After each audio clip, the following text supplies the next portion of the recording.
friends, welcome to my channel Village Skills. In this video I am going to show you how to make vegetable and fruits carrying bag easily at home with old clothes. Friends, here I used old cotton pants. In this way we can use any other fabric like jeans or any thick fabric. This is very useful to carry vegetables, fruits or any groceries. Friends, I hope you like this video. If you like this video, please like, share and subscribe to my channel Village Skills for more creative videos. If you already subscribed, then please click the bell icon to notify my latest updates. Friends, if you would like to see my previous videos, please check out the links in the description box below. And please give your valuable comments in the comment section below. Let's get started.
Now our useful vegetable and fruits carrying bag is ready. I hope you like this video. If you like this video, please like, share and subscribe to my channel Village Skills for more creative videos. If you already subscribed, then please click the bell icon to notify my latest updates. And please give your valuable comments in the comment section below.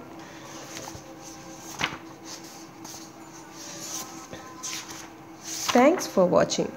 See you soon with my another new project. Until then, bye bye.